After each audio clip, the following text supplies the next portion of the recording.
Hello YouTube, Dave here again. Today we're going to be taking a look at what very well may be one of the most fascinating backstories for a world title design I think I've ever come across in my decades as a wrestling fan.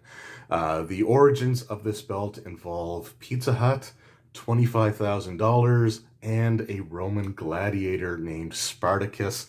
And I'm not making any of that up. We'll dive into the history in a little bit here, but today I'm taking a look at the WCW World Heavyweight Championship that was in use from 1991 until 1994. This is what I always refer to it as, and several of the people that I know that are wrestling fans always refer to it as the Ron Simmons Championship. This was the version of the world title that Ron won off of Big Van Vader. And yeah, this is my favorite WCW world title design. In fact, it's my favorite WCW championship design. Beyond the WWF, like from the Winged Eagle era through to the Ruthless Aggression era, I've just always loved the WWF title designs, and I've had a hard time liking a lot of other companies' designs, mostly because a lot of them just overly rely on filler and patterns that can sometimes distract from the overall design of the championship.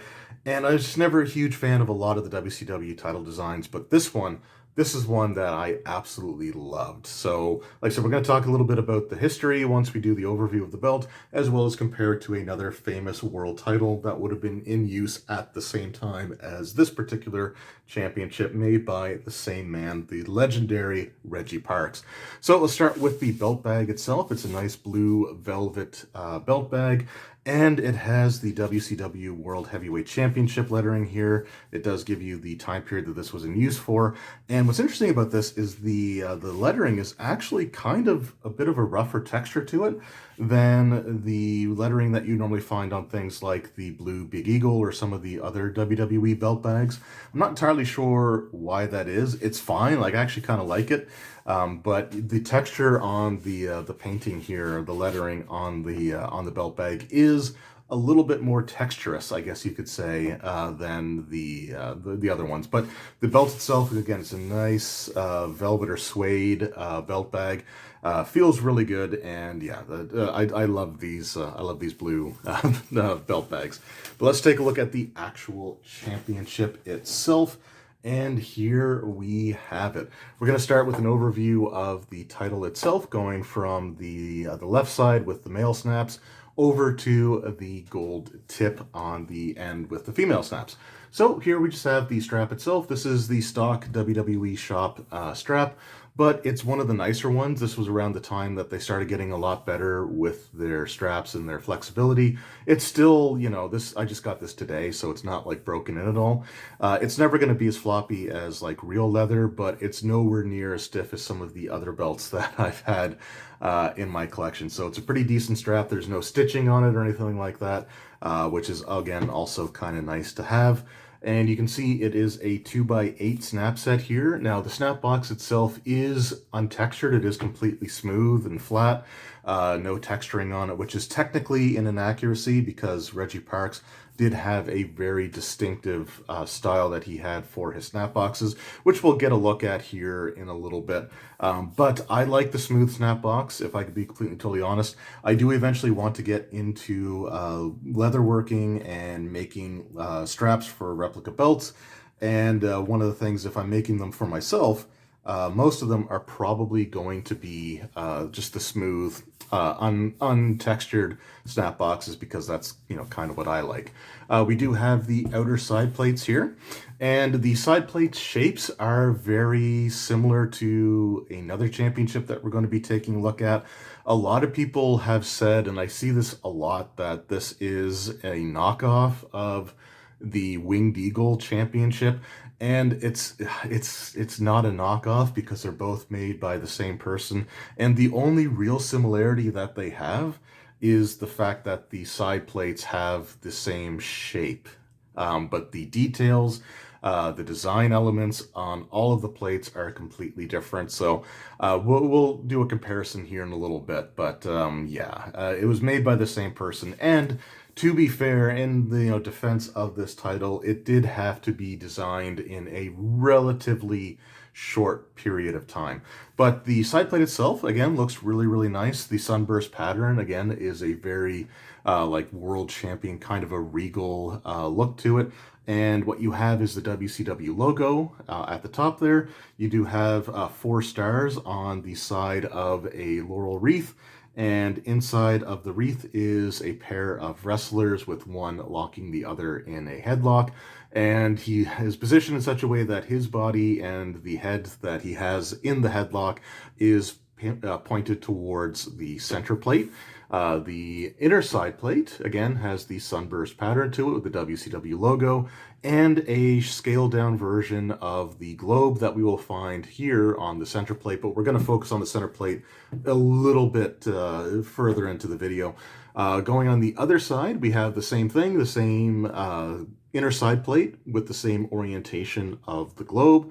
And the outer side plate is the same design as the other side of the strap, but it is mirrored. So you have the 4 stars, you have the laurel wreath, you have the wrestler grappling in a headlock, and you got the WCW logo at the top there. We also have the WCW logo plate with the WCW World Champion with the tooling going around it. We also have the camouflage shell tooling going around the plates here, bordering and sort of enclosing the center and side plates, but not including the logo plate, which again was pretty standard for Reggie Parks. The tooling is pretty flat on this side here, and I'm not entirely sure, again, if that's 100% accurate or if it was more rounded like the Winged Eagle, but I think the WCW title actually did have this more straight look to it, as opposed to the curved tooling to sort of match the contour of the outer side plate. And we do also have our female snaps here, which is a 2x5, which is pretty standard. And we actually have an accurate version of the gold tip on the end. So most gold tips won't have the extra points that kind of come down on the sides here. They usually will just cut off. If you see like above my thumb, that's usually where the gold tips just sort of cuts off at. But this one actually does have, again, a little bit of a bracket, I guess, look to it. And it does have the WCW champion engraved onto the gold tip as well. And the original belt had WCW champion on the gold tip, but it was a relief plate and not just engraved in. But personally, I prefer engraving to relief plates anyway, for the most part. The backing is just a standard black backing, but this was one of the first titles that WWE Shop did that actually did have the covered backing on it, which is great. And this was a 2020, I was trying to see the date here. So this was a 2021 release, and I believe this actually predated the dual-plated Winged Eagle. So anyway, let's take a look now at the center plate. So this is, again, always the main event when it comes to world titles, or when it comes to titles in general. So here we have kind of a rounded shape to it. It does have almost like a light burst sort of look to it, but it's not quite like the Winged Eagle ones where they come to points at the end. They just sort of have the rays going upwards, out to the sides, and down at the bottom of the plate. You have the WCW logo in black. You do have the word world engraved here, but there's no paint or anything behind it, which again is the way that it looked on the actual belt. You've got the black heavyweight banner and then the black wrestling champion banner, with the banner itself actually curling around at the bottom and actually having the banner come outside of the shape of the normal plate. So again, just kind of a cool little detail there. And then we have a nice light blue large globe at the center, and this is, I think this globe is pretty similar to the one that was found on the classic Intercontinental Championship, and there's reasons for that. And there was this really great interview on the Groovy G podcast channel on YouTube with Reggie Parks, and he sort of went over like some of how belts are designed, how they're made, and stuff like that. And he had these books where he would take clip art from and would just either blow them up or shrink them down, depending on if it was for the center plate or side plates. And that's what he would use for his artwork. That's why Reggie Parks's belts have a lot of similar shared details in them. So you'll see like eagles might look the same. You may have certain patterns, the globes, may look the same on certain championships, and that's because he was actually using clip art to use when it came to etching the belts. We also have the 3 stars just going sort of diagonally down on either side of the globe as well, and it's a pretty minimalistic approach to the world title design.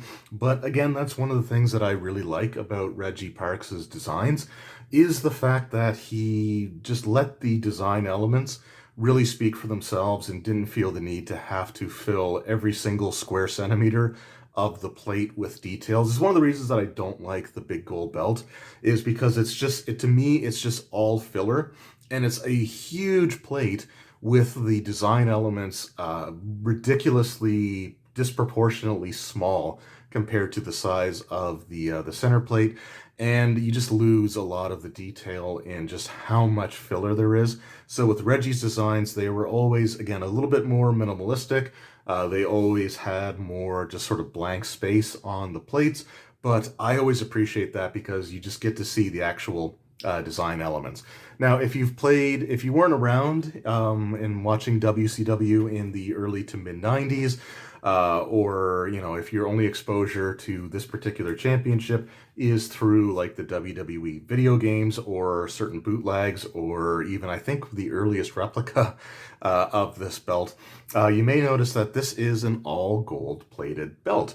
And a lot of the bootlegs, as well as the depiction of it in WWE video games, and again, I think some of those early replicas had it as a dual-plated belt, which were the recessed areas would all be silver-plated, and the raised-up portions would be gold-plated.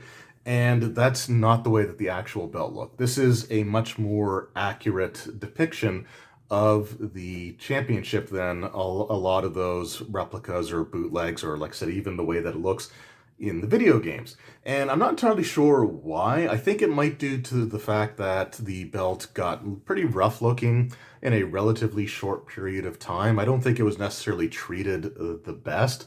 And when you had I love Vader, but I don't think he was super gentle on his championship. So there were portions of the plating that I think ended up getting worn off or scratched off, or maybe he even tried the Macho Man Brasso treatment to it, and it did kind of make the belt look like it was lighter shaded in certain areas than others.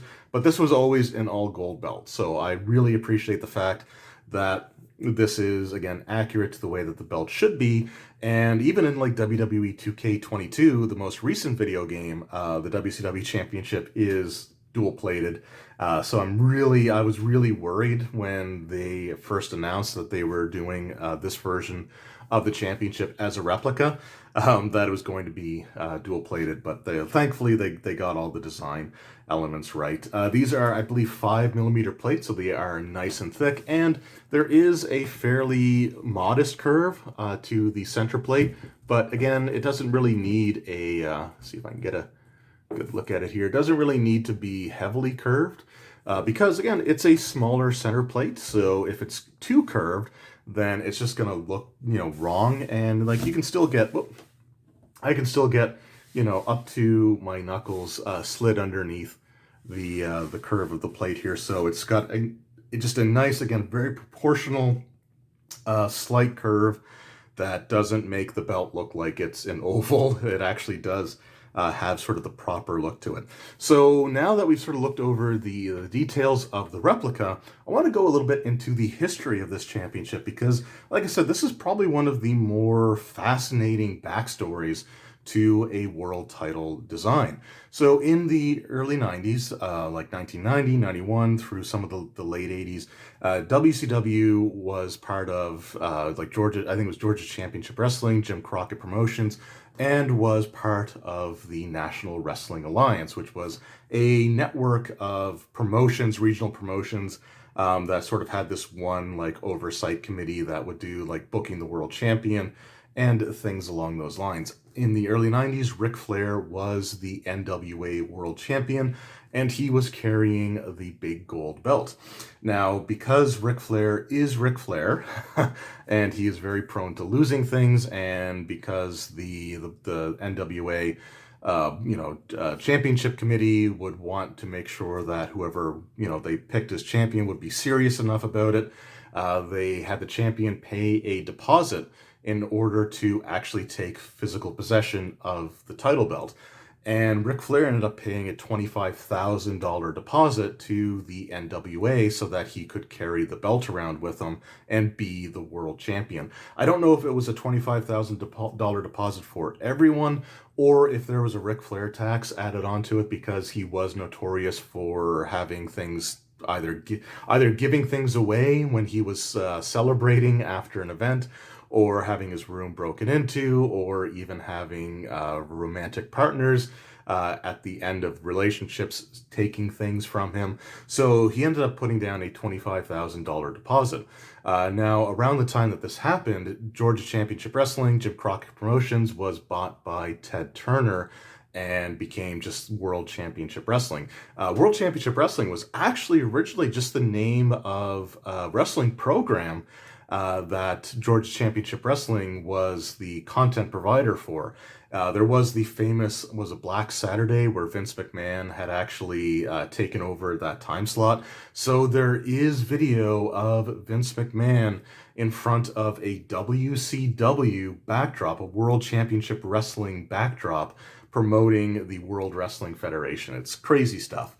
But when Turner took over, one of the individuals, I think it was the executive vice president of WCW, was Jim Herd, and Jim Herd had formerly had like a high-level position with Pizza Hut, and I think he had some media production experience with, I think it was hockey games. I can't remember if it was like the New York Rangers or if it was just sort of a regional team, but he did have some broadcasting experience, and he did have corporate experience through the company Pizza Hut, and he was put in charge. And the Jim Herd era is notoriously bad.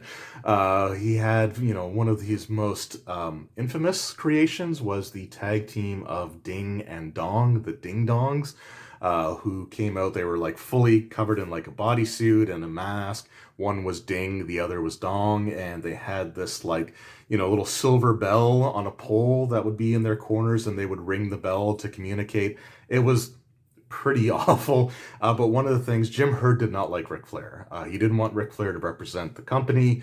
I think it was he wanted to go in a more like youthful direction.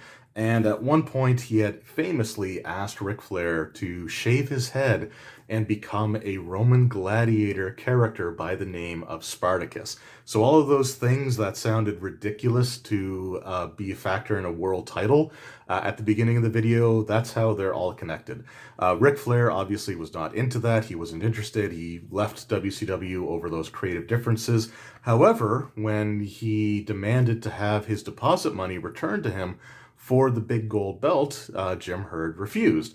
I don't know the full details of it. I think it had something to do with the fact that Jim Herd didn't pay because it was the NWA that had the deposit money and not Jim Herd specifically, but I don't know all of those details. All that I know is that they refused to return the deposit to Ric Flair, so when Flair left, he left with the championship, which famously was shown several times on WWF television. And there's an aspect of that is very much related to the design of this belt, which I'll get into sort of in a moment here. But this was around shortly before the Great American Bash in 1991, and there was supposed to be a world title match between Ric Flair and Lex Luger, where Flair was supposed to drop the title to Luger. And with Flair gone and the title gone, they still needed a world champion. So the title was vacated, which was technically still the NWA championship, and that's going to lead to some other issues going forward. But instead, they had a cage match at Bash at the Beach? Great American Bash, sorry. In 1991, it was a steel cage match between Barry Windham and Lex Luger, and the camera work was very much trying not to focus on the world title that they had there, because this belt wouldn't have debuted in time. Reggie simply didn't have time to create a title belt in the amount of time between Flair leaving and the Great American Bash taking place. So they actually used an old, I think it was a Florida Championship Wrestling, or Florida-based wrestling promotion belt that Dusty Rhodes owned, and they just put these like trophy metal pieces just slapped on top of the belt, which had the words World Championship Wrestling on it. It was bad. Like I said, the camera work at the event did everything they could to really not show the belt at all, which I did want to try to get a picture of it off of my TV, just take a picture of it for the purpose of this video. I couldn't do it, and I don't like to take images off of Google because I don't want to, open the door for people saying that, oh, you took my picture and stuff like that. So unfortunately, I can't really show you that, but there is, if you look at Hazard F5's channel on YouTube, way back, he did a history of the WCW title, and he does have a pretty good shot of it there. But this title would eventually debut shortly after that. And like I said, this was a Reggie Parks creation. So like you have some similar artwork to some of the other belts. Like I said, the globe is very similar to what was on the Intercontinental Championship, and the side plates are very similar to what we had on the Winged Eagle. And we'll take a look at the Winged Eagle here in comparison to this belt in just a moment. But one of the things that was also an issue with the big gold belt being used on WWF television is the big gold belt had zero company branding whatsoever. It didn't have the NWA logo, even though the original concept did have a big NWA lettering on it. Instead, all it had was World Heavyweight Wrestling Champion, and then a globe and a crown, a couple of small little grapplers on the center plate with a whole bunch of filler. So there was no way to brand it or identify it as the WCW Championship. And it also meant that when Vince used the big gold belt on TV, it wasn't technically advertising another company because there were no logos. And as you can see, that was definitely a factor in the design of this belt, because every single plate has the WCW logo on it, including the gold tip, which, was not very common back in the day.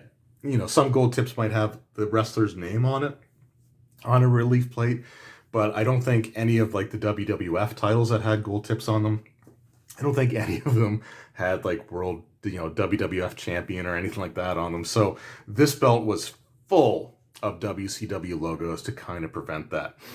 This belt was first held by Lex Luger, who lost the belt to Sting. Sting lost the belt to Vader, and then Vader very famously lost it to the person that I most associate with this design of the World Championship, which was Ron Simmons. And the only other person to hold this version of the WCW Championship was Ric Flair. So only 5 individuals ever held this title, with Lex Luger, Sting, Vader, Ron Simmons, and Ric Flair. Flair would return the big gold belt before, while he was still in the World Wrestling Federation.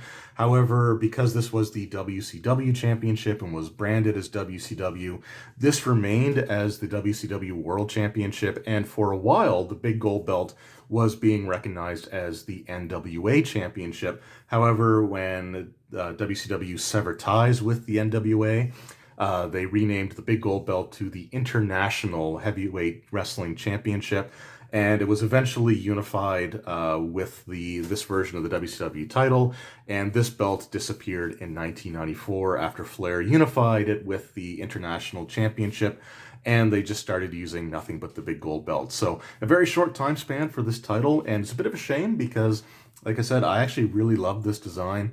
And I don't know, maybe I just have a soft spot for title belts that didn't get used a whole lot, because some of my favorite designs, in addition to this, would be the Undisputed, which was around for 3 years, the Big Eagle, which was around for 4 years, the Smoking Skull, which was only used for about 6 months, 7 months, spread over a 2-year time frame, and even like the Andre belt. I love that design as well, and that technically was never actually used as the World Championship. So anyway, that's the history of the title, the reason why it's designed sort of the way that it is. And again, it had to be designed relatively quickly, so I think that's why you had, for example, the side plates that we had. But we're going to compare it now to the Winged Eagle. And like I said, I want to do this because I don't like the fact that people call the WCW Championship a Winged Eagle knockoff, because number one, it's the same belt maker. So I don't really think he's ripping himself off. And number two, they're not actually that similar. So let me just put the Winged Eagle down. All right, so here we go. So again, with the Winged Eagle, we will take a look. This is the texture that should be in the snap box for the WCW replica because that's Reggie Parks's design. But, you know, I don't mind the flat snap boxes. But like so, taking a look at the actual titles, you can see, again, the side plates are similar shape, but they are different sizes. The side plate on the WCW one is actually narrower and shorter than the side plates on the Winged Eagle for the WWF version of the championship. And the details, like, it's literally just the shape of the plate and all of the filler, all the patterns that take place inside of the plates are completely different. You have the globe with the headlock grapplers on the outside versus the leg sweep. This one just has the globe, whereas here we've got the grapplers in a collar and elbow tie-up. There's no like sort of scroll patterns on the WCW version of it. The shape of the center plate is also completely different. We don't have the sidebars. We don't have sort of, again, the sunburst shape here on the outsides. This is completely rounded. We don't have an eagle on the belt. So again, how are you ripping off the Winged Eagle if your championship doesn't have a Winged Eagle? The banners are completely different. They're not even the same font on the belt. They're not the same design. It does come down to the fact that they do both have like a logo plate, but that wasn't all that uncommon at the time either. And other WCW championships also had a logo plate on them. So it's, again, like, it's not, the comparison is just really not there. The only thing you can really go off of is the shape of the two sets of side plates, and that's it. Even the shape of the logo plates are completely different, with the WWE logo or WWF logo sort of coming down and then having the champion banner that sort of sticks out, versus the WCW title where it just sort of just comes down on the angle and it doesn't have the champion banner coming out at all. It's just all sort of self-contained there. So again, very different designs. There are some very minor similarities, but nothing so severe that, you know, it really feeds the theory that this was a rip-off design, because again, same person. You can't, he's not ripping off himself. Belt makers have sort of signature go-to elements that they use. It could be belt shapes. It could be, you know, certain details for like filler patterns or scroll patterns. It could be globes or eagles or tooling. There's just going to always be certain things that belt makers will sort of have as their signature items. And yeah, I mean, again, the shape of the side plates are the same. The size of the side plates are different. And the details, the design elements on both belts are completely different. Both elegant designs, both designs that I absolutely love, but they're not the same belt. So there you go. You can sort of see them together now, and hopefully you'll, you know, understand that they're not the same at all. It's not even like it's not even the same shape of the center plate at all. I think the center plate is a little bit more closely shaped to like the ECW television championship, but that's, again, about it, and I think Reggie Parks did that as well. Anyway, that was my look at the WCW 91 through 94, or as I like to call it, the Ron Simmons Championship, the history of it, the design elements of it, and a comparison between it and the Winged Eagle. Oh, one last thing, again, just to show, the belt tip doesn't have the parts that extend down, so again, not even the belt tips are the same design. But anyway, let me know in the comments below, what are your thoughts on the Ron Simmons WCW Championship? Were you a fan of this design? Did you even know that this design existed? Let me know in the comments below. One last personal thing though, and then I think another reason why I love this design so much is because when I first started getting into wrestling, I bought a bunch of wrestling toys from a yard sale or flea market. And one of the figures was Sting, and Sting actually had a championship belt around his waist, and it was this version of the championship. So technically, the first ever championship belt that I had in my collection, albeit one designed for a toy. The very first belt, though, that I had in my my toy collection or ever owned was technically a toy version of that championship. So yeah, thank you guys very much for watching. I hope you enjoyed the video. I hope you enjoyed a little bit of the history of the title, because like I said, it was always, to me, it was always the background was super fascinating.